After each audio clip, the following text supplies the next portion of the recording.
Good evening, everybody. My name's Robbie Luckett. I'm professor of history and director of the Margaret Walker Center at Jackson State University. It's my great pleasure to welcome all of you to our 27th annual For My People Awards. The For My People Awards are named in honor of our great founder, the writer Margaret Walker, novelist, poet, essayist, who spent 30 years on the faculty at Jackson State from 1949 to 1979, and who founded our center as a Black Studies Institute and Research Center in 1968. We now carry on her academic, artistic, and activist legacy named in her honor.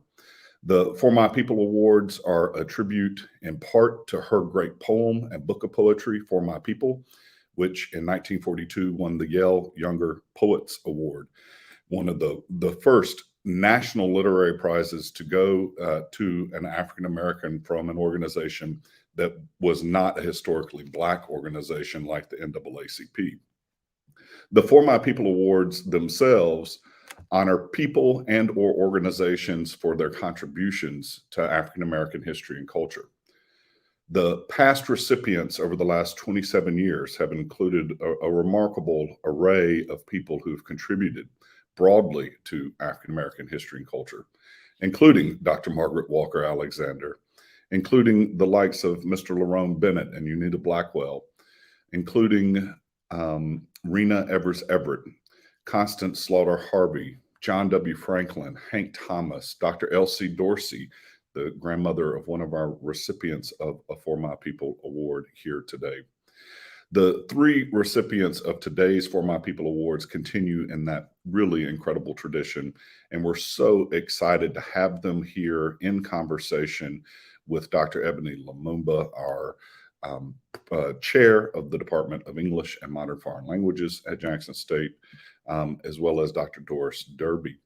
But before we begin with that conversation, I want to invite Ms. Miji Jordan into this conversation from AARP Mississippi. We have been so grateful for the support of AARP Mississippi as our title sponsor now for a number of years of the For My People Awards, and they are excellent partners in this work. And so I'm going to invite Ms. Jordan on now to bring a few words of welcome.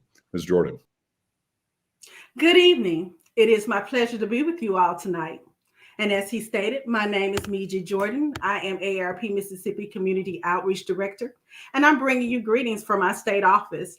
Our state director, Kimberly L. Campbell, our state president, Dr. Gwendolyn Prater, and our wonderful staff and our fearless volunteers. And it is from the mouths of our great once leader, Dr. Martin Luther King. He said, "Be a bush if you can't be a tree. If you can't be a highway, just be a trail. If you can't be a sun, be a star. For it isn't by size that you win or fail. Be the best of whatever you are." And I want to thank you all for having us tonight.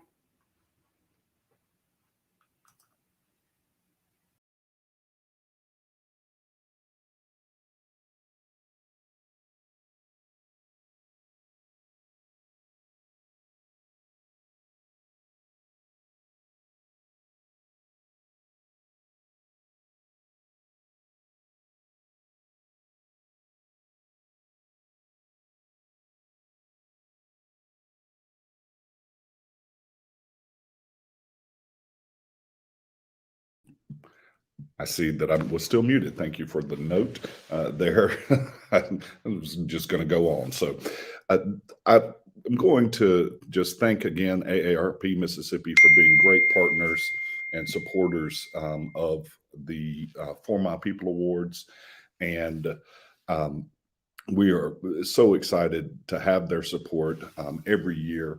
We look forward to the day when we can be together in person again for a For My People Awards luncheon, and hopefully that will be sooner rather than later. Maybe this time next year we'll be able to make that happen.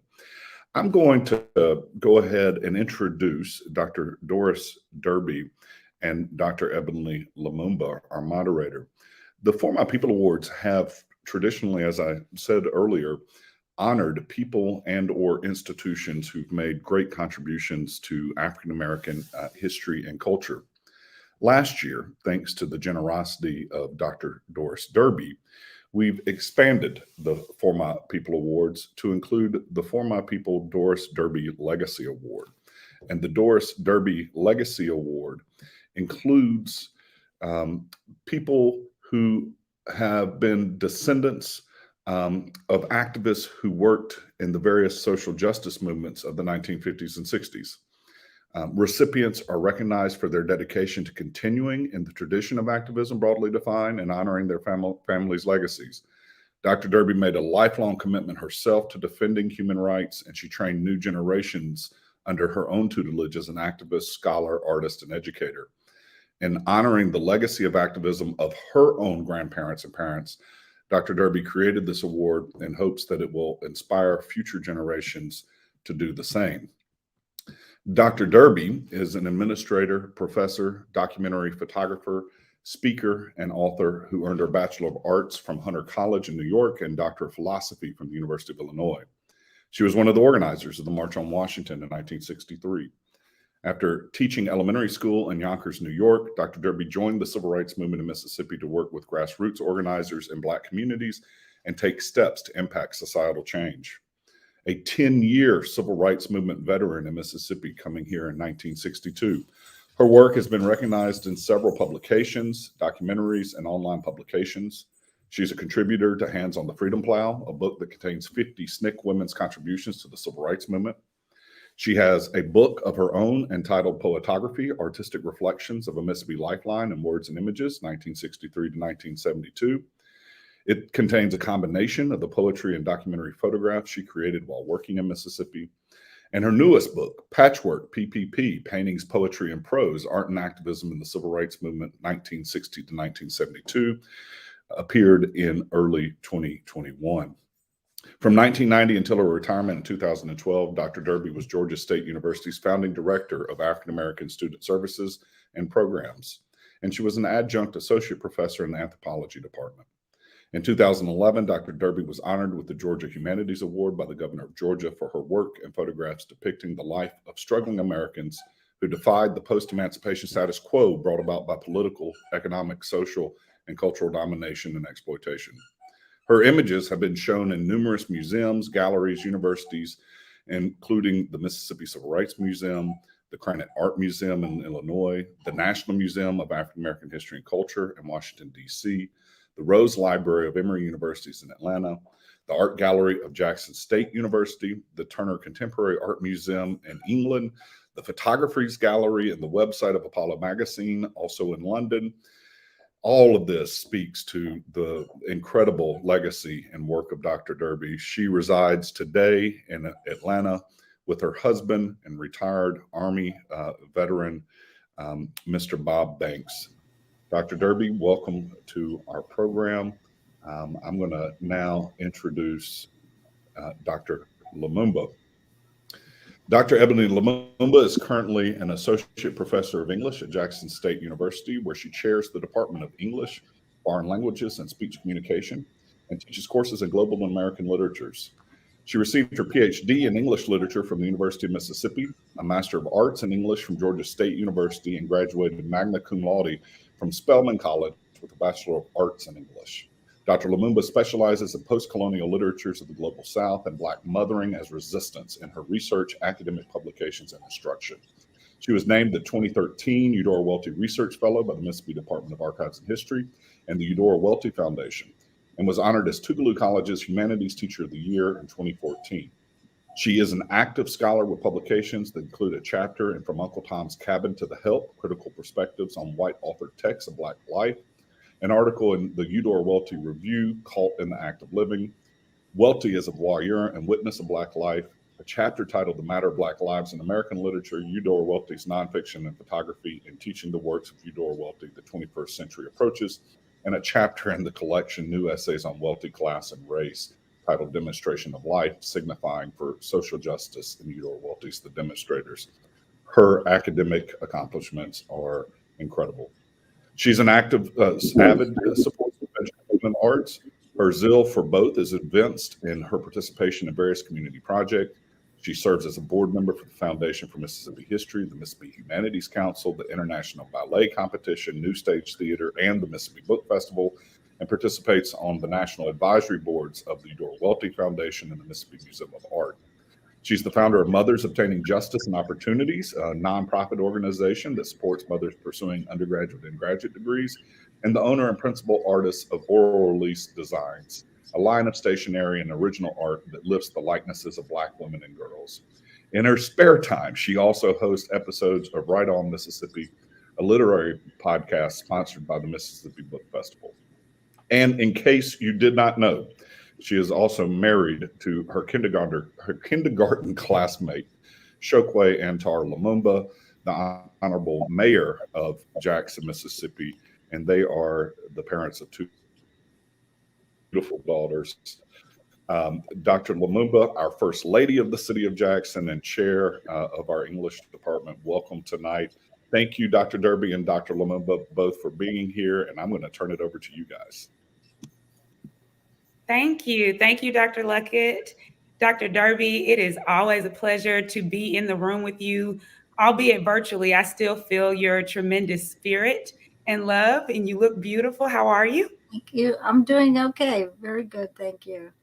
I'm glad to see you, glad to be with you. Welcome to everyone who's viewing with us. This is an exciting evening as we get to celebrate some really dynamic people in our community who are doing really tremendous work. So I have the esteemed privilege of presenting tonight's award recipients. And I'm going to read a little bit about them because typically when you attend an award ceremony, you have to read these things for yourself. It's in a program, but I love actually speaking the narrative of the work that these dynamic individuals are doing. So allow me to introduce first Dennis K. Damer Sr. Dennis Damer grew up in the Kelly Settlement community north of Hattiesburg, which is along the Forest and Jones County line. In the early 1800s, his family settled the area before Mississippi was even a state and was considered to be part of the American frontier at that time. This group of his ancestors included enslaved and free people of African descent, Native American descent, Irish descent, and German descent. This racial makeup very obviously led to racial conflict with others in that community in the 19th century. Damer attended Earl Trevelyan High School and later was a part of the Black students who integrated North Forest Hill High School in 1970. He attended the University of Southern Mississippi before graduating from Jackson State University with a bachelor's in biology in 1976. For 15 years, Damer worked in professional sales management positions, primarily in technical and laboratory sales on a national and international basis. In 1988, he started his own business as a manufacturer's representative specializing in bioresearch laboratory equipment. Damer is the son of Vernon Damer Sr., an NAACP activist who died defending his family in a 1966 Ku Klux Klan attack on their home. Dennis Damer played a key role in resurrecting his father's murder case, resulting in the conviction of a Klan leader in 1998. Today, Damer is semi-retired and owns Big Creole Farm, where he focuses on nostalgia farming in the Kelly Settlement. Through his work as a food justice activist, he provides equitable access to healthy eating in his community. Please welcome the very dapper Dennis K. Damer Sr. Good evening, Mr. Damer. Good evening, folks, and thank you for having me. Thank you for being here. Next, I will introduce a friend and sister of mine, Aisha Yandoro. She is the Chief Executive Officer of Springboard to Opportunities, an organization that provides strategic direct support to residents of affordable housing. The organization's service delivery model uses a radically resident-driven approach designed to improve quality of life and end generational poverty. Yandoro has more than a decade of experience in developing, implementing, and evaluating programs aimed at improving the quality of life for individuals with limited resources. She is an academic, an evaluator, a philanthropist, a nonprofit executive Before serving with Springboard, she served as a program officer with the Foundation for the Mid-South, where she also led the foundation's place-based initiative and helped to leverage more than $20 million in federal and private funding for the community. In addition to that, she established statewide, regional, and national public-private partnerships to create resources and assist the foundation in achieving its mission and goals. She holds a BA in psychology from Tennessee State University, a master's in community psychology and urban affairs, and a PhD in community psychology from Michigan State University. She shares her commitment to community with the various boards on which she serves and advisory councils to which she lends her expertise and service. She has received multiple honors, including but not limited to serving as a fellow for the W.K. Kellogg Foundation Community Leadership Network and Ascend at the Aspen Institute. Her life's mission is to holistically and compassionately lift families out of cycles of poverty. When she's not doing all of that superwoman work, even when she is doing it, she is a devoted wife and mommy to two of the best boys in the world. Welcome, Dr. Aisha Yandoro. Thank you for having me. Thank you. Thank you. Last but certainly not least of our award recipients, I introduce to you Natasha Trethewey. Natasha Trethewey is the Board of Trustees Professor of English at Northwestern University. She was awarded the Pulitzer Prize for her book of poetry, Native Guard, published in 2006. She served as the 19th Poet Laureate of the United States from 2012 to 2014, and as the State Laureate of Mississippi from 2012 to 2016.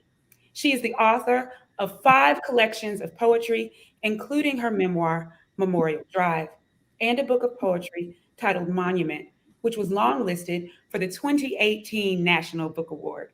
Her book, Domestic Work, was selected by Rita Dove as the winner of the inaugural Cave Canaan Poetry Prize for the best first book by an African-American poet, and won the 2001 Mississippi Institute of Arts and Letters Book Prize and 2001 Lillian Smith Award for Poetry.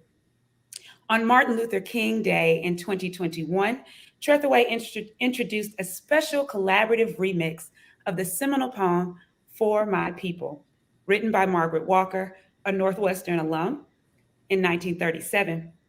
The project invited Americans to submit their own lines, inspired by For My People, and enlisted the likes of John Lithgow, Yo-Yo Ma, Ken Burns, and Henry Louis Gates to record parts of the poem. Curated by Trethewey, Remix For My People celebrates difference as strength in the voices of its many diverse authors. Trethewey is the recipient of fellowships from the National Endowment for the Arts, Guggenheim Foundation, Rockefeller Foundation, the Beinecke Library at Yale, and the Bunting Fellowship Program of the Radcliffe Institute for Advanced Study at Harvard. In 2013, she was also inducted into the American Academy of Arts and Sciences. Welcome, Natasha. Thank you. Thank you. I'm so honored to be here with you.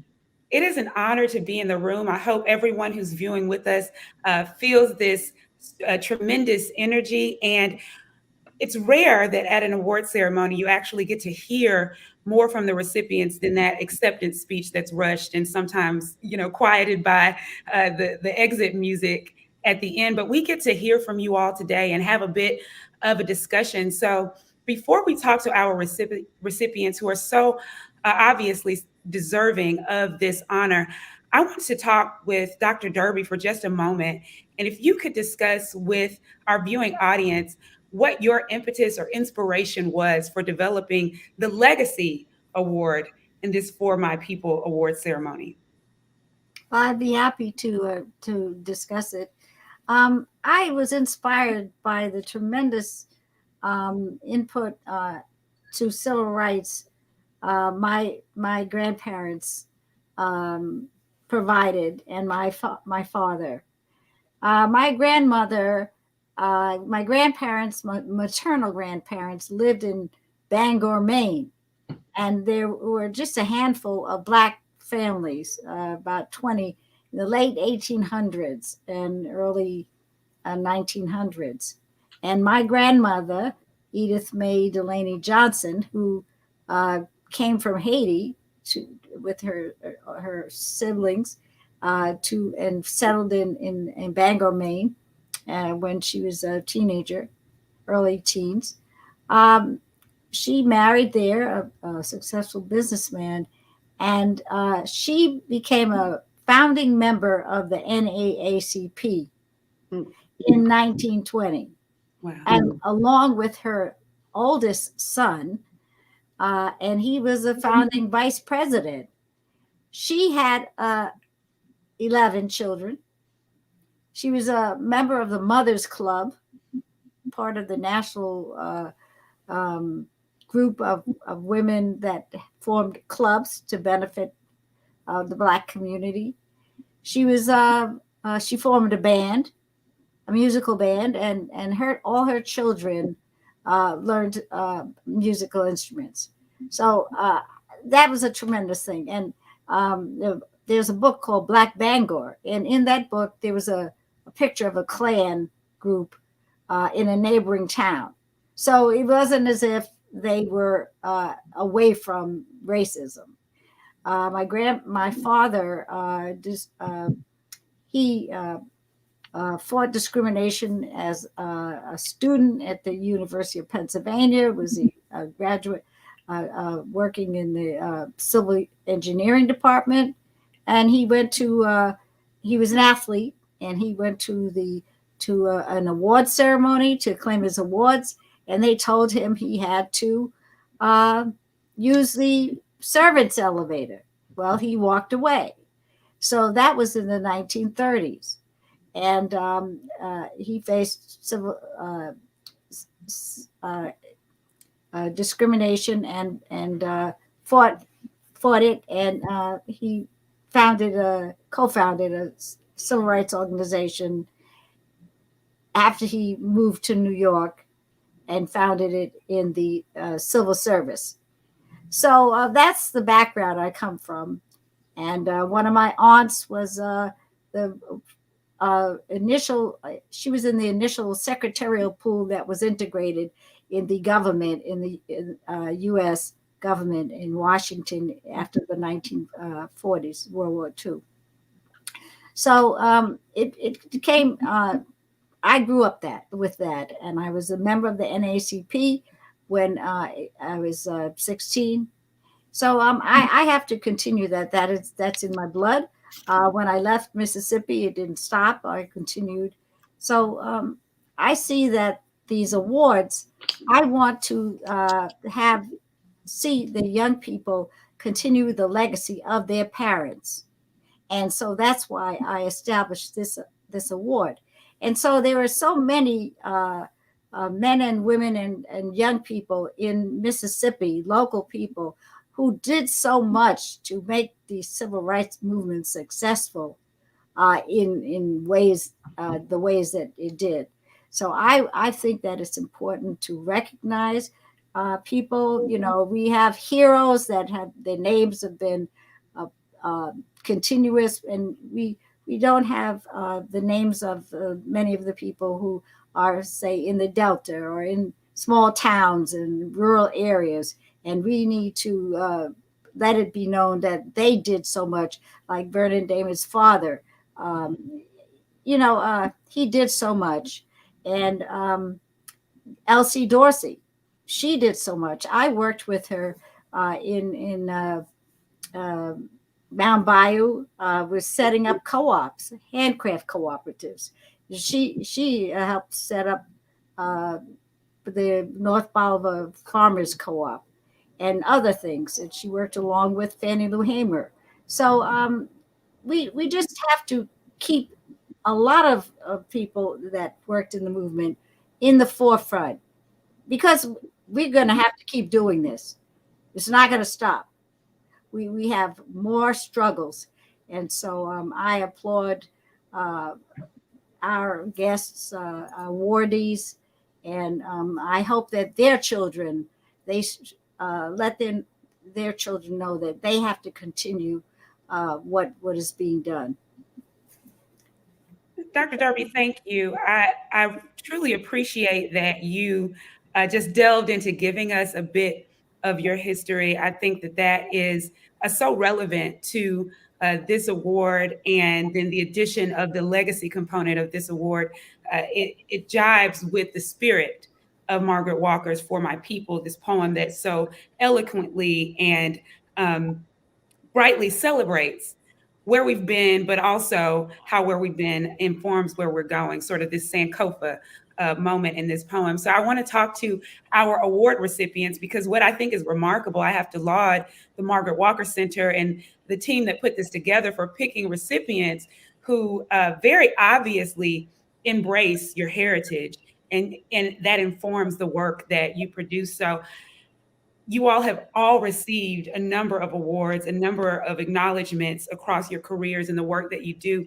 But speak a little bit about what it means to be acknowledged with a For My People award that very obviously points to our people and the work that you are doing for us, and how that perhaps was embedded within you, within your own family legacy. And we can start anywhere you all would like. There's no particular order. Well, I'm happy to talk about it. I mean, this is I guess I'll start. Can you hear me? We can hear you. I just sort of grew up in this thing, I guess you could say. My dad was active in the civil rights movement going back into the 40s. I'm born in the early 50s. So I grew up in a household where these discussions were going on all the time, especially around the dinner table. Okay. Now, I was young. I wasn't an active participant in the 60s civil rights movement because of my age. When my dad was killed, I was only 12 years old. But I did have the opportunity to witness and see a lot of things that took place during that time. I'm probably the oldest recipient here. So I actually grew up during segregation. I saw segregation.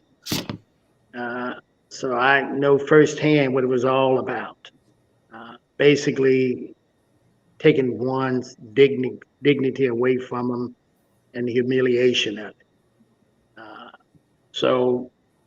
But back to your question, I just sort of grew up in this thing.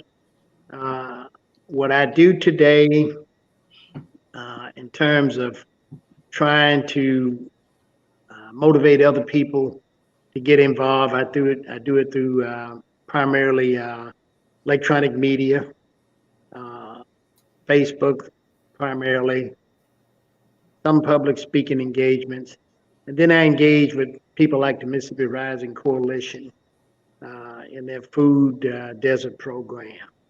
So I'm not going to hog up all the time, but that's a little bit about how I got into it. I just sort of grew up in it. I love that you grew up in it. Natasha, I think I can see your brain, the gears in your brain turning. Yes. Well, obviously, this is such an honor for me, and I think one of the main reasons is how much Margaret Walker has meant to me, and how important For My People as a poem, showing me as an artist the kind of artist that I could be. From the moment that I began to understand that I was going to be a writer, I wanted to write for my people. I started writing my first book, as a matter of fact, about my grandmother, who was born in Mississippi in 1916, of course, grew up in the era of Jim Crow through the civil rights movement. She saw so much of the 20th century.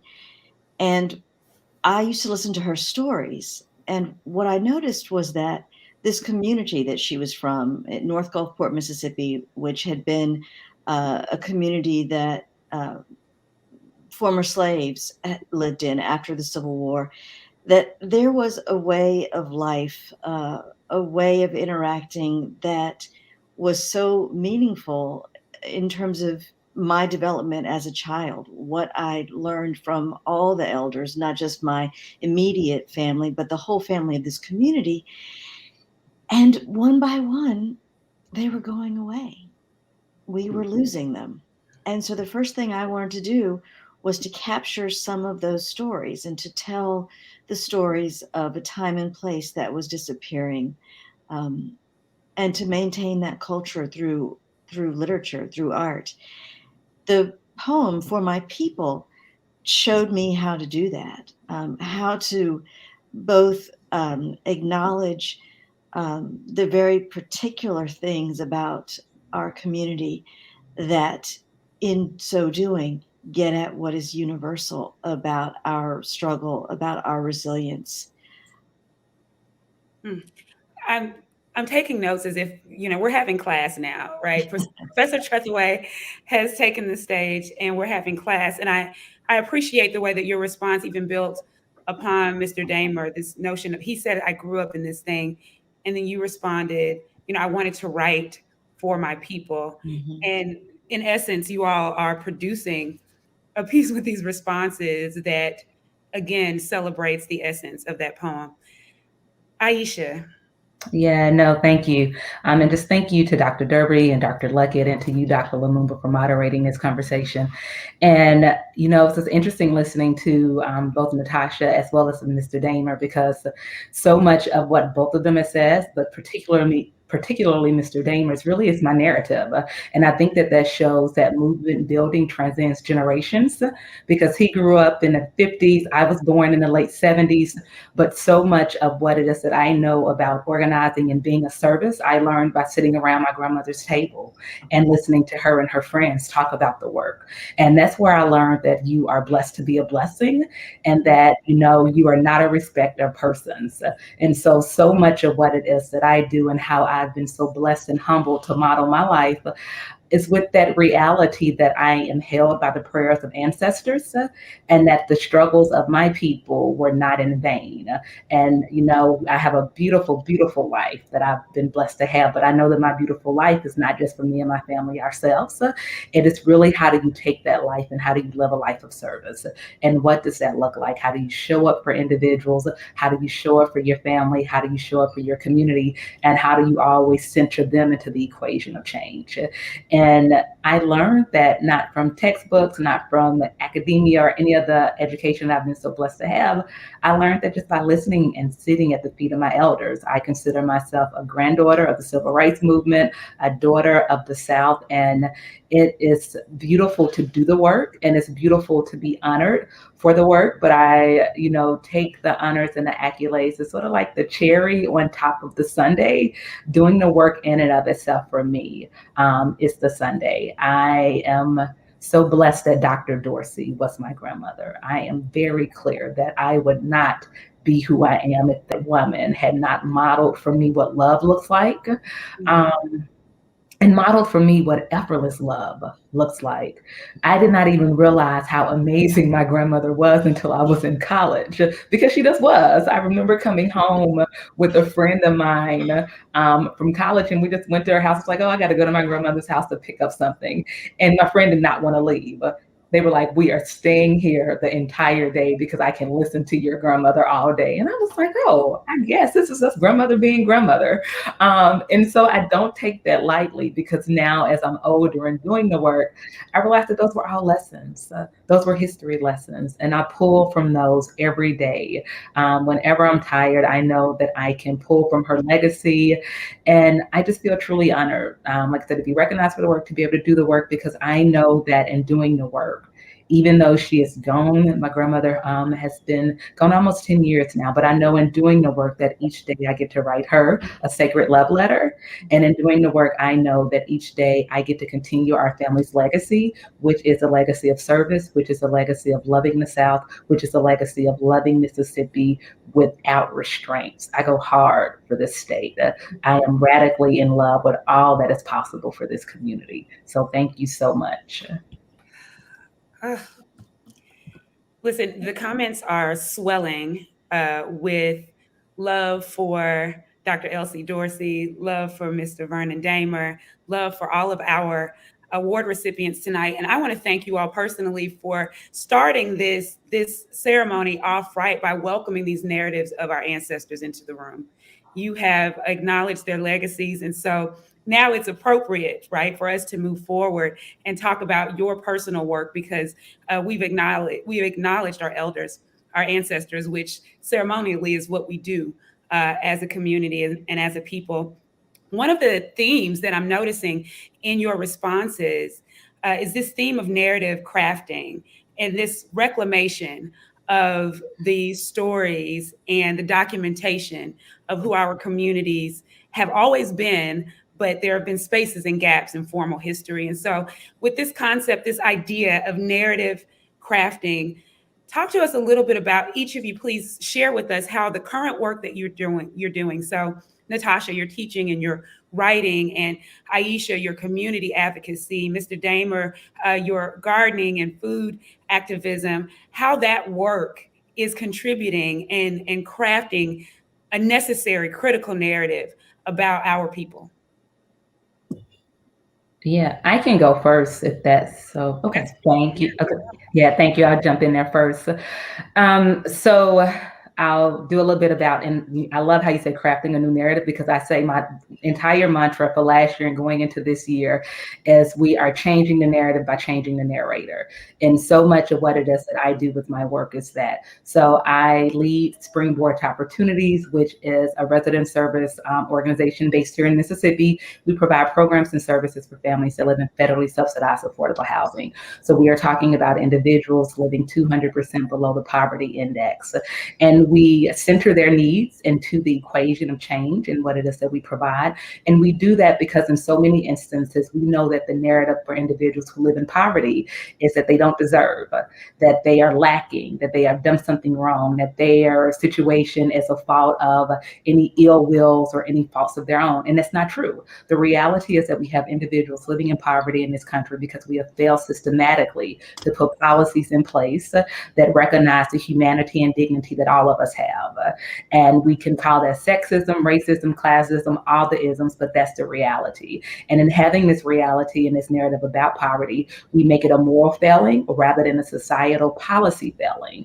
And so my work is really about changing that narrative. And a big part of what it is that we do as well is the guaranteed income. In 2018, we launched the Magnolia Mothers Trust, which is the longest running guaranteed income program in this country, centered right here in Jackson, Mississippi, y'all, for you all who don't know. And we provide $1,000 a month for 12 months, no strings attached, to Black mothers, saying that we see you, we honor you, we recognize your agency, and we trust that you know exactly what it is that you need for your families. But not only that, we also recognize that society has failed you. In Mississippi, our federal minimum wage is still $7.25 an hour. The individuals that we work with are women, mothers, who are working full-time and in multiple instances working multiple jobs outside of the home, just trying to have a living wage, but then also parenting. And so we are saying we recognize that all that you're doing and you're doing your part, let us do our part as well, by actually honoring you with a living wage and supporting your efforts. Since we started this work in 2018, we have provided a guaranteed income to over 220 women. When we started this work in 2018, we were the first, and there were only two organizations, us and an entity in California, who were providing guaranteed income and really recognizing that you could give individuals cash and trust them and take away the restrictions and take away the punitive aspect of our social safety net.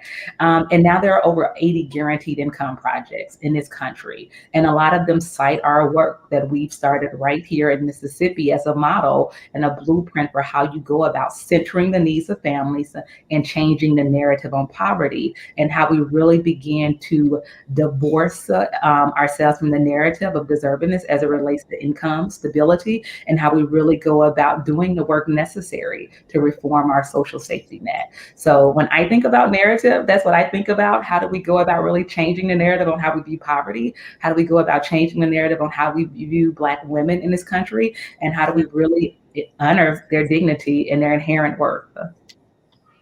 You don't have to have a pen to tell a story. You don't have to be a writer to tell a story. You are telling a story through your advocacy. Natasha.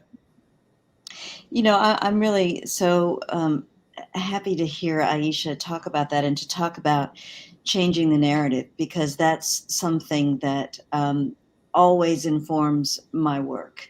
And I think it goes back to, growing up on the coast and living on a landscape that was inscribed with an official narrative. My goal as a writer to change the narrative is about challenging the official narratives that have been erasing the true history, our true shared history as Americans. So, for example, growing up in a place where the inscription on the landscape, on buildings, roads, bridges, monuments, told a Confederate narrative. And even as nearly 200,000 African Americans fought in the Civil War, there were only a handful of monuments north and south that even mention Black participation in the Civil War, the Black participation that helped push this country a little bit closer to realizing its own founding ideals. I write in order to tell a fuller version and to challenge the official narrative that is inscribed on our landscape and is affecting constantly that kind of erasure. Wow. And I'm thinking about, I teach your poetry. Okay.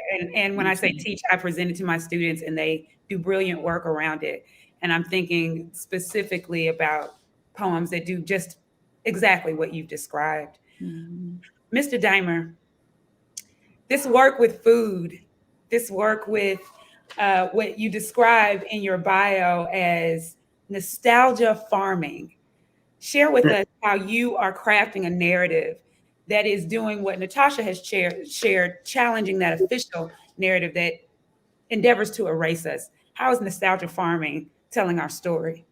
Well, the farming aspect of it is really more about reacquainting younger generations with something that was very much a part of who we were as a people, especially coming out to rural South. A lot of our folks have moved away from it. Sadly, they have to depend upon somebody else to feed them. I just had a discussion today with another community activist group about getting some young folks involved next year in the actual growing process so that they can learn how you can do these things. And you don't have to do it on the scale that I do it on. You don't have to do it on the scale of the large commercial farmers, but you can be self-sufficient and be able to grow your own food and have a pride in that. Now, beyond that part, what I do a lot of ties into what the ladies were talking about, changing the narrative. And I primarily use social platforms. If you ever looked at my Facebook page posts, then you'll see exactly what I do. I refer to it as truth telling. Some other folks may call it critical race theory, but I refer to it as truth telling. Now, one of the ladies just mentioned an aspect of Mississippi history that's not being taught in most schools that needs to be taught, definitely not being talked about, and that is the participation of what self-emancipated Black folks did, those who ran away from the plantation during the Civil War, went into the Union lines, and eventually became part of the force that helped to defeat the Confederates. I believe if that history was taught and just talked about more in our communities, it would help to build the self-esteem and the value in a lot of our young folks. And we wouldn't see a lot of what we're seeing, because when they look at society in general, they say, well, where's me? What did I do? You get the impression that Black folks didn't do anything. And that's not the truth. So now it's time for truth telling, to tell the true story of what we as Black folks, as well as other folks, about how we contributed to make America America. It's a bigger story than being just an enslaved person. Okay? It's what they did during that period, what they did to get themselves out of that situation. Okay? And what they did after that. And you need to tell the story of what happened after Reconstruction, after the end of Reconstruction. And we entered into that Jim Crow era. In my opinion, I tell folks this all the time, we are now in the second post-Reconstruction phase. If you look at the tactics that were used in the late 1880s to run Blacks out of political office, to disenfranchise them, you're seeing a lot of those same tactics being implemented as we speak today in these legislatures, these state legislatures, and these laws they're passing to restrict voting, the laws that they're passing about who's going to certify an election, the redrawing of district lines to minimize the number of potential Black elected officials that you have. So we're in that period as we speak now today. And that's really the message that I try and put out, as well as historical data to build self-esteem. So yeah, but pick it up on the ladies, what the lady said. Yeah, we need to change the narrative. We need to get more people involved, younger people involved, and we need to focus on coalition building. If we're going to really change a place like Mississippi, it's going to take not only Black folks, but it's going to take white folks who are ready for a change. And that's one of the things that we have today that wasn't available, or wasn't there in the 60s, which was local whites who were willing to be vocal and proactive about bringing about change.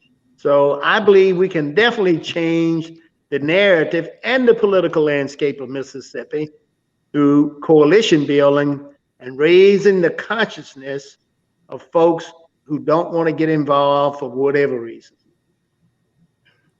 I love that you ended your comments, Mr. Damer. Thank you, with raising consciousness, because I see that as another nexus between the work of not only our award recipients, but Dr. Derby as well, that the work that you have done in photography has raised the consciousness of generations who have been able to experience your art and your work. So one of the things I'd like for you all to respond to, you've told us quite eloquently how the work that you do contributes to this shift in the narrative and replacing the narrators that have been with truth tellers and more honest narrators. I want to get slightly personal because you all sort of invited us into your own personal narratives very graciously. And I'm thinking about Mr. Damer, your father. Aisha, you've spoken about your grandmother. Natasha, you've written about your mother and your grandmother, and talked about them as inspiration for your work. And Dr. Derby, you told us about your father and your family. And so I wonder, as you all do this work that you're currently involved in to shift the narrative, to embed truth into the fabric of our culture, I wonder if you're discovering any new aspects of your personal narrative as you look into your own heritage, your own family's culture. What is it that you're uncovering about your personal story? What is it that you have that's been illuminated about your work by really very intentionally reaching back and embedding your family's legacy specifically in the motivation for the work that you do? I think from looking back, I found that I was interested in and was involved in different aspects of the arts. I see that the arts is an important outlet for young people to get involved in as an important part of their life for expression for themselves. And so I see that for me, I was in multiple aspects of the arts. And so you can use the various arts combined as a form of expression of how you feel, what you want to do about your rights, civil rights, and what's happening to you. For example, dance. I grew up studying dance, and I continued on for many years as an older person. And we can see that how Alvin Ailey, for example, um, used dance to express the culture of Black people. And so, and then, painting, art. When I was in Mississippi in 63, Professor Schnell at Tougaloo College made the art studio, open to students or anyone in the movement who wanted to express themselves visually. So I was painting, and I turned around and utilized those two forms of expression as possibilities for the Free Southern Theater. I was a co-founder of the Free Southern Theater at Tougaloo in 63, 64, along with John O'Neill and Gilbert Moses. So we saw that we'll take the theater and make it be a vehicle to take issues and forms of expression to the community throughout Mississippi and other states, to let them know about issues and culture and self-pride and everything, and get them to express themselves. And we kind of developed a new form of theater, of the theater storytelling out after we had the plays in rural areas. And we, dance, and then theater, and then visual art, and then my photography. I wasn't aspiring to be a big photographer or a reporter or something like that. My interest in photography was means of like expression, but a means of documenting who we are, what we do, and I just made sure that I kept up with it. And now, looking back, my new book, A Civil Rights Journey, it has about 120 photographs in it, and the photographs depict all aspects of the civil rights movement. It's not just the protests and the marches and the shootings or that kind of thing. I have photographs in there of the Tough Delta Health Clinic where Elsie Dorsey worked, and the co-ops where the women of different ages use that be as a vehicle to learn new skills and earn an income. And the political process of getting people involved in the mock election and voting, and all of that's in there.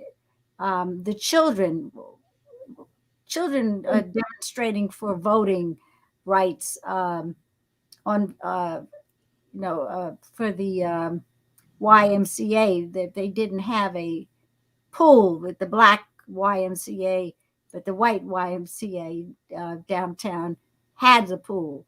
So it shows aspects of old people, young people, children in the movement. And that's what the young people today need to see.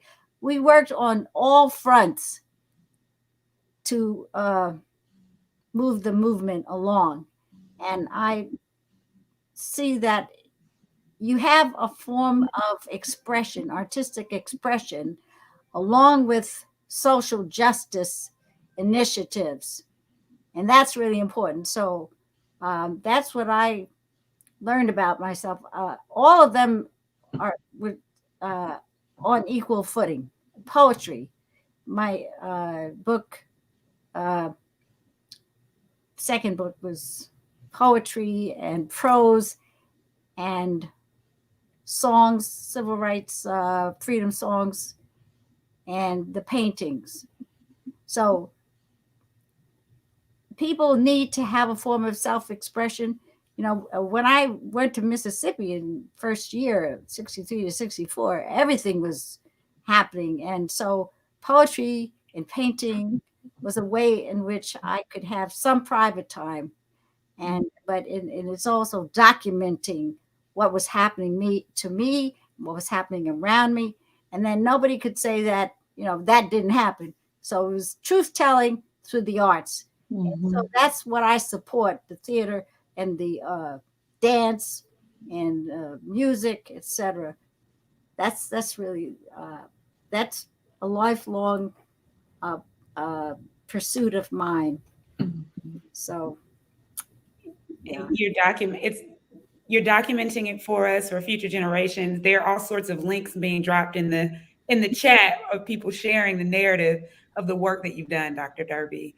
So you are bearing fruit. You are still you're still working, and your fruit is already being manifested. I'm 82 years old. How old? 82. 82 years young. That is remarkable in itself, because you're doing more work than a whole lot of us are doing. We have the capacity to do more. I think you're an inspiration. Our award recipients, what are you discovering? What have you discovered within your own personal narrative by doing this work, specifically work that acknowledges your family legacies? Well, I can tell you that I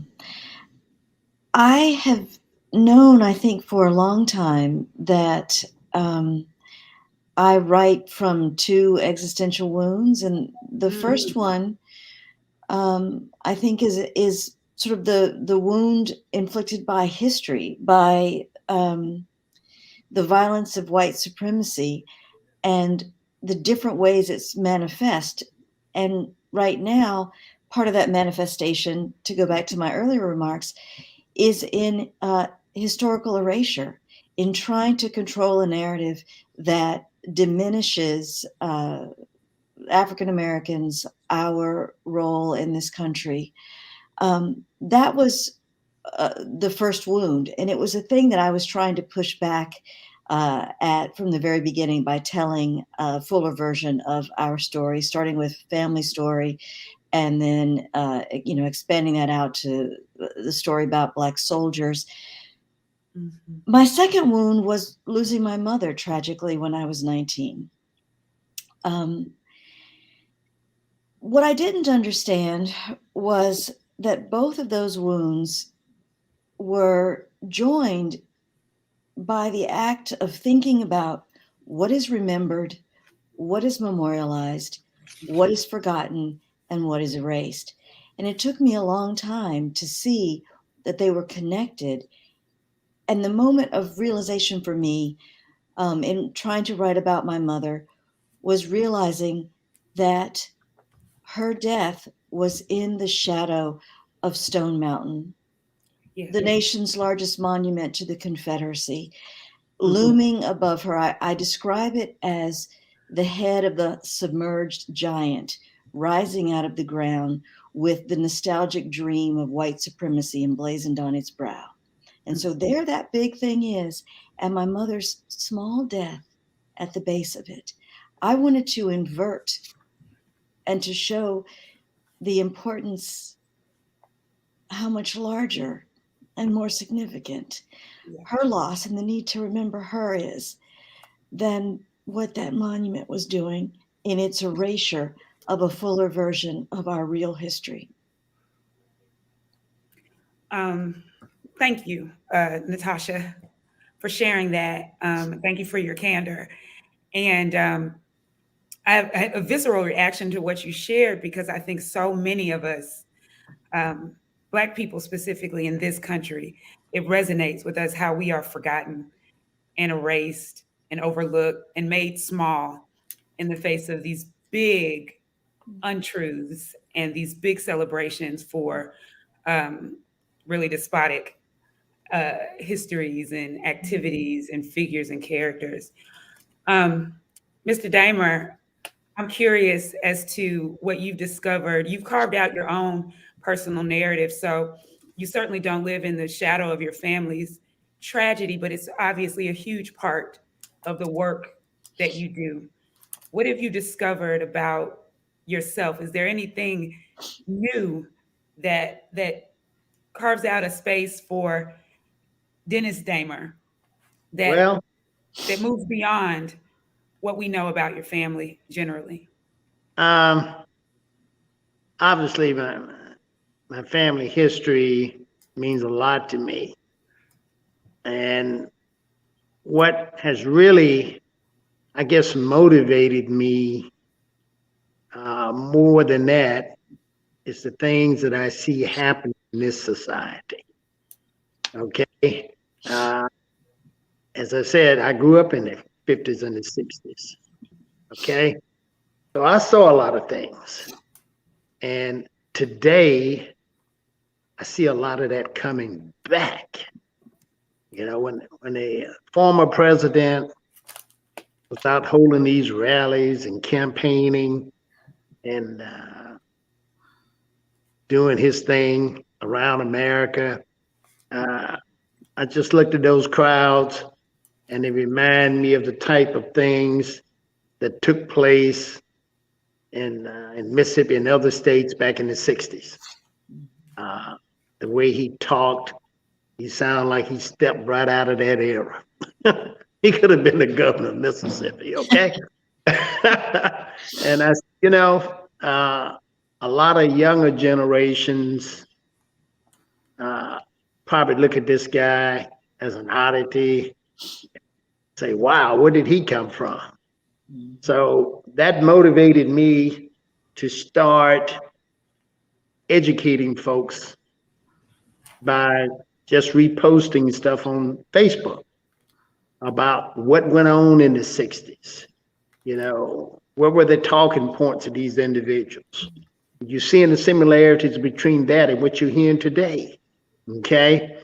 So that, I guess, became a big motivator for me because, as I said earlier, we're in a critical time right now in America as we speak.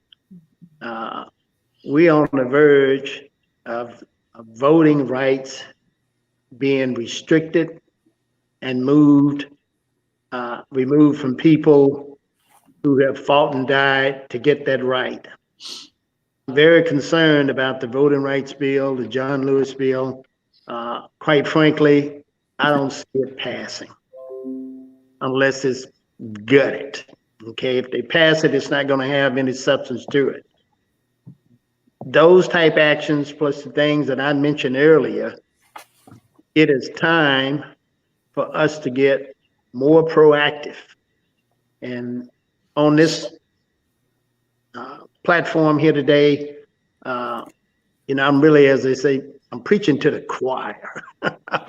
But we got to get beyond the choir and reach out and see if we can communicate with some of these younger folks about, hey, you need to take these things seriously. You do have a voice. What you think does matter. One day, America is going to be you, okay? So it's time for you to speak up now, because we don't need another scenario where we go through another 75 or 100 years before we can start to right the ship again. Yeah. We need to make sure that the ship is not put on kilter now. So that has been a big motivation, I guess, for me, of what I've seen over the last few years. That's when I really started getting more and more proactive about it. I've always felt that we could do more as a people, but we have got to have help. And I believe that there's help there now in a place like Mississippi. We just need to build stronger coalitions before Election Day. Don't wait a month before. Right. We need Well, to do it. before- Mhm. we have to take you on the road, Mr. Damer. That's one of the solutions there. Get a soapbox for you. So I want to allow our viewing audience to ask questions of our panelists, our award recipients, as well as Dr. Derby. And while we are gathering those questions, I see a couple of great ones in the chat. I would like our panelists to be thinking about your response to the question of what you want your legacy to be. So in the comments here, I saw a question earlier from, let's see, Dr. Wade asked the question early on as we were talking about personal family narratives and how your heritage, how you all specific personal family heritage, how it informs or has informed the work that you do and the conviction that you have in your work. And so if we could go back to Dr. Wade's question, do you believe that African-American society as a whole suffers from a lack of cultural capital? If so, what can we do to resolve the problem? And Dr. Wade specifically provided context later on in the comments as to what he or she meant by cultural capital, referring specifically to generations of Black people who grow up without parents and grandparents, as we all have, and have gotten emotional about today. And they are in the room with us, their spirits and what we gleaned from their experiences. So are we devoid of cultural capital, and what do we do about it as a community?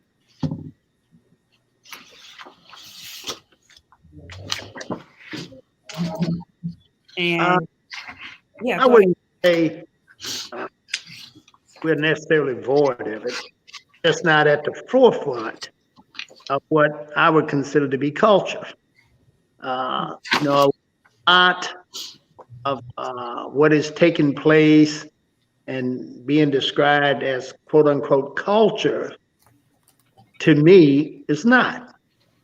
It's just a fad, and it needs to be recognized as such. Some of the music, it's very detrimental, in my opinion, that the younger generation listens to. You start listening to that stuff, you say, oh, it's not real, whatever. Hey, you keep listening, and eventually it will impact your psyche. And we're perpetuating that ourselves. So I'm for reforming all of that. There's certain forms. I'm not against all rap music, but there's certain forms of it. I think it just needs to be completely removed, a label for what it is and the detrimental effect that it has. It is not culture.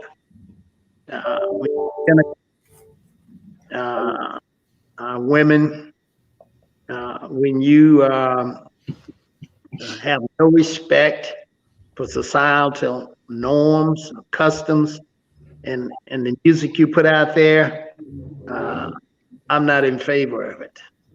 And I can say a lot more about it, but I believe our universities, especially these HBCUs, and I'm a graduate of Jackson State, they need to look at what you're doing. What are you playing in your bands, What are the lyrics of some of these songs? Do you really need to reinforce that? Or should maybe you be sending some other message? So I'll just cut my comments off there because I could go on and on about it. So I'm going to approach it a little differently, if you don't mind. And apologies, I had a small tech snafu, which happens with tech. So I don't think we're void of a cultural capital. I think we really have to interrogate that question. And I think we have to look at the cost that it actually takes to have a cultural narrative and to have cultural capital. When I talked earlier and when Mr. Darby talked earlier, really talked about sitting around a table and hearing stories from my elders and what that meant. And I think we have to look at why we were able to sit around a table and why our elders actually had the time to do that. That was social capital, and that's because they actually had capital. They had jobs where they were actually probably making a decent wage. They weren't having to work 2 and 3 jobs. So we had more of a community that's actually opting in and really helping individuals to do the heavy lifting that it takes to raise a family. There was more of the village. So I think in order to continue to make sure that our culture is represented and that we are pushing forward narratives and that we are making sure that our stories don't die, we have to make sure that individuals have the bandwidth necessary to tell those stories and to be engaged and to make sure that they're teaching the babies and to make sure that they're able to show up. And that's really hard in the society that we created. We are really creating individualism, and it's really hard for cultural capital to show up when we are not recognizing that we are a collective of people that all need each other in order for us to be successful and in order for our society to continue to thrive. Yeah, I hear echoes of bell hooks in that, right? It's the most important loving relationship. I want to jump, so we have time for more questions, if that's okay.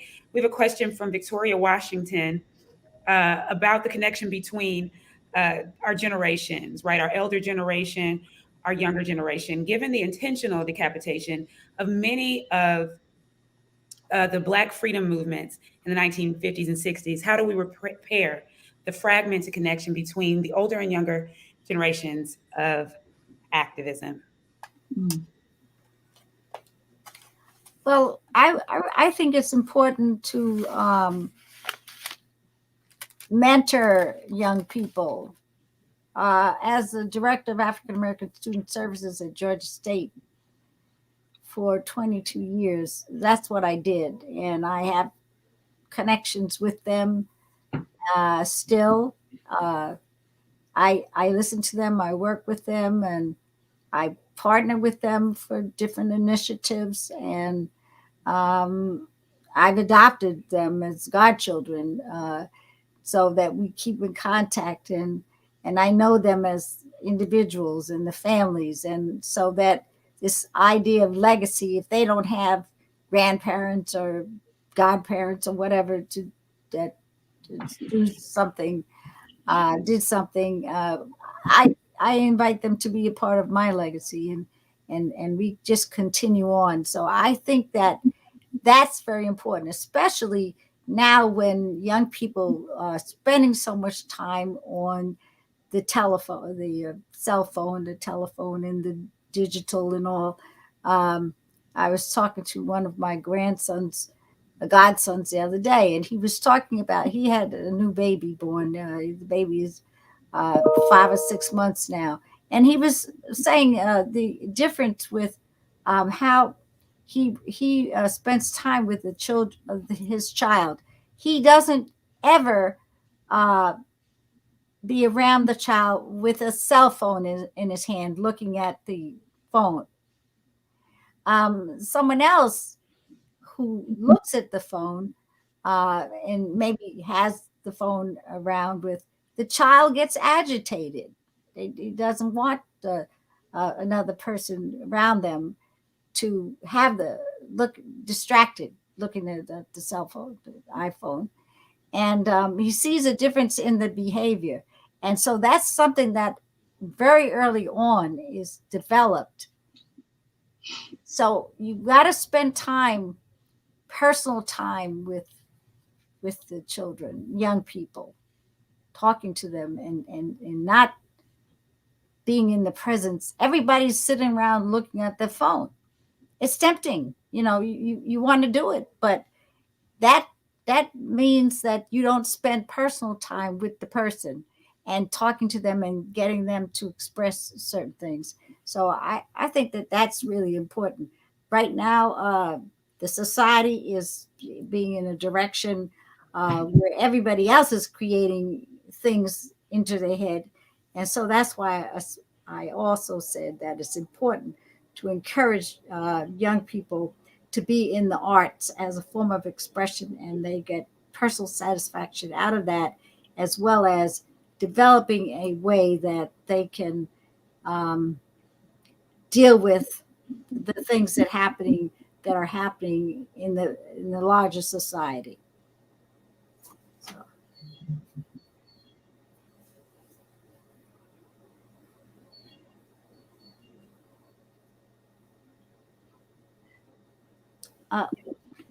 Ebony, you're muted. I'm muted. Popa of the day.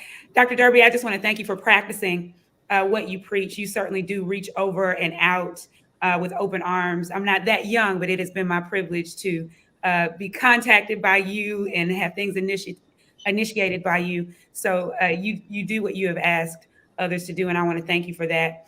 Natasha, I want to sort of end our conversation with your remarks and your response to our last question from our viewing audience. Thank you, Ebony. I was actually thinking about historical awareness, a real education about history. And this makes me think of something that Mr. Damer said about how much this moment that we're living in looks like the 50s or the 60s, that there's the same kind of damaging rhetoric and the same attempts to limit voting rights and all sorts of other civil and human rights, that I think sometimes generations don't realize just how similar the struggles have been. And I think about it when I look at For My People. I mean, this is a poem published in 1937 that could have been written yesterday. Yep. You know? Yes. When you get to some of the lines like, the part where she says, for my people blundering and groping and floundering in the dark of churches. And it goes on to say, devoured by money, hungry, glory craving leeches, preyed on by facile force of state and fad and novelty, by false prophet and holy believer. We know, we've seen some of those false prophets. One of them was a president. We are still dealing with that. And I think the knowledge of history, to know that the struggle continues, and in some ways it repeats, and that we need to learn from the tools of a previous generation how to do things now. That's about historical awareness, education. Oh, and can I just add too that to go to something that Dr. Derby said too about the necessity for the arts and our cultural capital and what we can do if you didn't have your grandmother or parents to sit around the table. We do have our ancestors, our literary ancestors. We have Margaret Walker. We can go and read Margaret Walker, and we can read, and I'd like to quote something from another of my favorite writers, and that's Toni Morrison. Certain kinds of trauma visited on peoples are so deep, so cruel, that unlike money, unlike vengeance, even unlike justice or rights or the goodwill of others, only writers, and I would add other artists to this, can translate such trauma and turn sorrow into meaning, sharpening the moral imagination. We have the ability to do that. We have the ancestors who can be with us when we don't have our own.